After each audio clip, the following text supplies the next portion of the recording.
Reporter Eugene Scott. Eugene, we were just talking to Matthew Chance there, and he used the phrase, they're not throwing Michael Flynn under the bus. The Russians are. But what about the White House? What's the White House doing with Michael Flynn? They put out Stephen Miller this weekend. You know, clearly he was going to get questions about Michael Flynn, and his answer is, oh, you know, I can't speak for the president. I have nothing to say on this matter.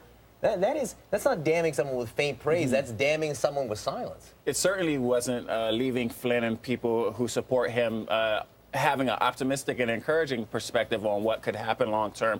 But one thing I think it's really important to remember is that Trump highly values loyalty, and Flynn is someone who came on board very early and that Trump was very supportive of. But then you say it. Then you send out Stephen Miller, and Trump loved what Stephen Miller said. He tweeted about it. You know, if he really loves Michael Flynn, then send your guy Stephen Miller with nice things to say about it. Sure, and Trump himself hasn't come out and defended him, and there were reports that when Trump actually said that he wasn't aware of those reports, he actually was aware and very concerned. But some people believe that he really is trying to give Flynn more of an opportunity to explain what it is that happened, but he still is paying close attention to the matter. It's really interesting to just think about who has the president's ear, you know, and who's influencing how he thinks about the people who are around him.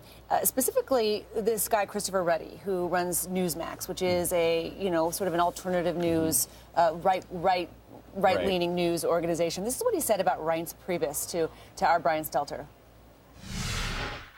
I think there's a lot of weakness coming out of the chief of staff. I think Reince Priebus, good guy, well-intentioned, but he clearly doesn't know how the federal agencies work. I do think the president's not getting the backup he needs in the operation of the White House, and sometimes the pushback that he needs, which you would have with a stronger White House counsel, the White House chief of staff.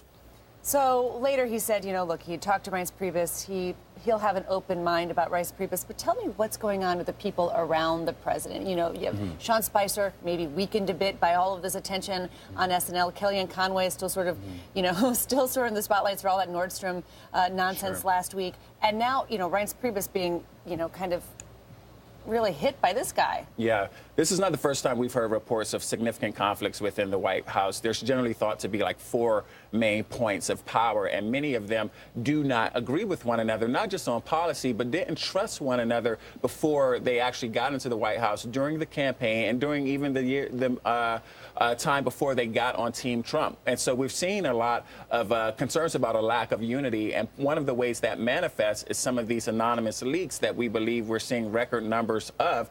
Right now, what we just saw in that example, it seems like there are people close to positions of power who are being unapologetic and open in terms of their criticism of other people who have the president's ear. Leaks are sometimes floods. In this case, floods of information, floods of inside chatter. In this week's episode of allegations of voter fraud that are unfounded, without evidence, and didn't happen, let's play Stephen Miller again in his conversation with George Stephanopoulos over the weekend. Voter fraud is a serious problem in this country. You have millions of people who are registered in 2 states, or who are dead, who are registered to vote. You can't hold on a second. You just claimed again that there was illegal voting in New Hampshire. People bust in from the state of Massachusetts. Do you have any evidence to back that up? George, go to New Hampshire, talk to anybody who's worked in politics there for a long time.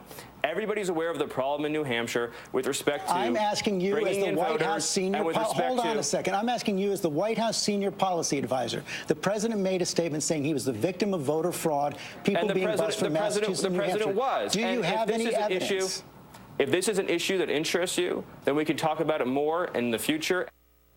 Again, no evidence of it there, and there hasn't been all along. I suppose what's interesting to me is this is the 3rd or 4th go-round of this, even since the president's been sworn in. So clearly it's a choice to keep on going on TV and saying these things. It is a choice, and I think what the president's team is realizing is that with some of their supporters, it doesn't matter that he's not presenting evidence. It just means that they are staying on his team and looking at this situation the way that he would like them to look at it. The problem is this is a very significant charge. You can't go ask anyone in New Hampshire and get this response as well. There are quite a few critics in New Hampshire of the fact that no evidence has been put forward on this charge. And the reason why this is concerning is because people are concerned that this presidential administration could enforce policies and ideas that further restrict voting rights of marginalized communities who already feel like they haven't been heard based off of information that has not been proven. Just quickly wrap wrap it up for us. Global diplomacy on the agenda this week. The president's going to meet with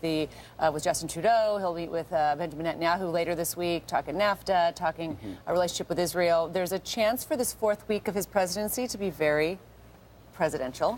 There certainly is, and there have also been reports that he will speak with some leaders from Africa, and we have not heard a lot regarding this president's policies on African issues, and specifically sub-Saharan Africa, besides this controversial travel ban, and people are very interested in seeing what his position will be on issues affecting the continent.